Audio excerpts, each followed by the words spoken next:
Bismillahirrahmanirrahim. Assalamu alaikum साथियों. Here I am Mrs. Anila Imran and you are watching UV Educational Center. साथियों आज हमारे साथ हैं ग्रामर के एक टॉपिक और ये है फाइनाइट वर्ब. फाइनाइट वर्ब वो वर्ब होते हैं जो कि मेन वर्ब कहलाते हैं. वर्ब क्या होता है? काम का करना या होना. यूजुअली वर्ब के लास्ट में हम नून अलिफ ना देखते हैं अगर हम इसे सिंपल उर्दू लैंग्वेज में देखें, जैसे आना, जाना, रोना, धोना, सोना, मरना, जीना, खाना, पीना, सब में नून अलिफ ना के एंड में आता है. लेकिन वर्ब की दो इकसाम होती हैं, एक होते हैं फाइनाइट वर्ब और दूसरे होते हैं नॉन फाइनाइट वर्ब. आज हम फाइनाइट वर्ब को देखते हैं. ये क्या है? A finite verb is a verb, एक ऐसा वर्ब होता है विच हैज अ सब्जेक्ट, जिसके साथ एक सब्जेक्ट होता है. सब्जेक्ट क्या होता है? फाइल, काम करने वाला. एंड शोज टेंस, और टेंस दिखाता है. टेंस कितने हैं? Past, present and future. और ये सिर्फ पास्ट और प्रेजेंट के बारे में हमें हेल्प करते हैं.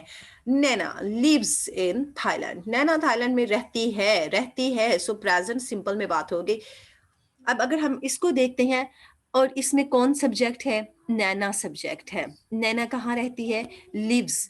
Describe what the subject does. अब लिव्स क्या था? एक ऐसा फेल था जिसने बताया कि सब्जेक्ट यानी काम करने वाले फाइल ने क्या किया. और लिव्स हमारा फाइनाइट वर्ब है. अगर हम इसे करेंगे Naina lived in Thailand, so tense change हो गया, प्रेजेंट से चला गया पास्ट में, और साथ में हमारा फाइनाइट भी चेंज कर गया अपनी कंडीशन, लेकिन वही फाइनाइट रहा. लिव्स, लिव्ड, लिव, ये सब्जेक्ट के साथ चेंज होते हैं. सब्जेक्ट आई है तो चेंज हो जाएगा, सब्जेक्ट ही शी इट है तो ये चेंज हो जाएगा. In short the verb being a verb, क्योंकि काम तो काम ही रहता है. जैसे कि आर डूइंग वर्ब, जैसे हमें वर्ब से पता लगता है कि काम क्या हो रहा है, as opposed to a non finite. और अगर हम इसे नॉन फाइनाइट के ऑपोजिट में देखें तो वो वर्बल होता है. Finite verbs are the finite verbs are the focuses. अब ये क्या करते हैं? ये तवज्जो देते हैं ऑफ ग्रामेटिकल इंफॉर्मेशन पर कि हमने कवायद इंशा की कौन सी मालूमात मिल रही है. ऑफ जेंडर, जेंडर क्या होते हैं? जैसे कि मेल, फीमेल, पर्सन्स, पर्सन कितने हैं? पर्सन फर्स्ट पर्सन है, सेकंड पर्सन है, थर्ड पर्सन है. और नंबर कितने हैं? नंबर अगर देखेंगे तो हमें पता चलेगा कि जनाब ये सिंगुलर है कि प्लूरल है. टेंस को देखेंगे तो हम मालूम कर पाएंगे कि पास्ट है या प्रेजेंट की बात कर रहे हैं. ये सारे एस्पेक्ट्स, मूड्स हमें पता चलते हैं फाइनाइट वर्ब से. अब हम फाइनाइट वर्ब्स को एक एग्जांपल के जरिए देखते हैं.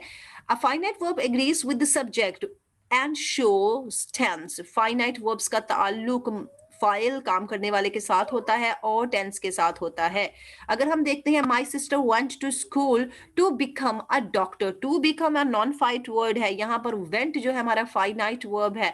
वेंट को हम गोज भी कर सकते हैं क्योंकि वो पास्ट से प्रेजेंट में भी आ सकता है, लेकिन नॉन फाइनाइट यही रहेगा. My sister goes to school to become a doctor. मेरी बहन स्कूल जाती है डॉक्टर बनने के लिए. मेरी बहन स्कूल गई डॉक्टर बनने के लिए, तो वो जाना और जो गई था वो उसका फाइनाइट था. अ वर्ब एक ऐसा वर्ब में भी फोकस, जो फोकस करता है मेन वर्ब पे, वो फाइनाइट वर्ब कहलाता है. अब यहां देखते हैं अ वर्ब में भी फाइनाइट और नॉन फाइनाइट इन फॉर्म, अपनी शक्ल में वो फाइनाइट और नॉन फाइनाइट हो सकता है. इमदादी फेल के तौर पर हम इसे इस्तेमाल कर सकते हैं.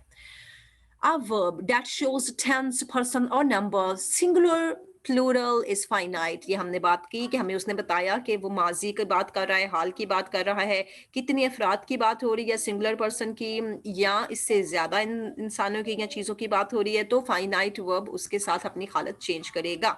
फॉर्म क्या होती है? उसकी शक्ल. A verb from that is not affected by person or number is non-finite. और non-finite को कोई असर नहीं होता, उसको कोई प्रॉब्लम नहीं है, चाहे जितने मर्जी उसके साथ सब्जेक्ट को आप चेंज कर ले, क्योंकि वो मेन वर्ब के बाद आ रहा है, इसीलिए उसका ताल्लुक हट जाता है.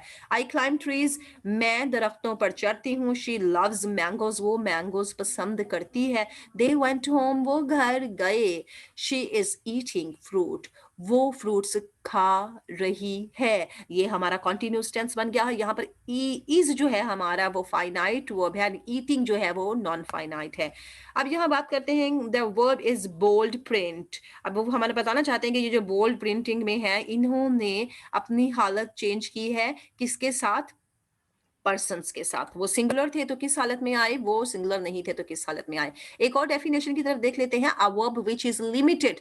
ये लिमिटेड होते हैं, महदूद होते हैं बाय द नंबर, अपने तादाद में और द पर्सन और अशखास में और फिक्स सब्जेक्ट अपने सब्जेक्ट के साथ, ये बहुत महदूद वर्ब होते हैं। इनको एक्सिलरी वर्ब भी कहा जाता है, जिसमें ये अपने सब्जेक्ट और अपने पर्सन के साथ ताल्लुक रखते हैं ओनली। कौन? Finite verbs. And also on tense of subject, और ये सब्जेक्ट और उसके जो फाइल काम करने वाला होता है वो टेंस जिसमें काम किया गया है उस पर भी ये डिपेंड करते हैं।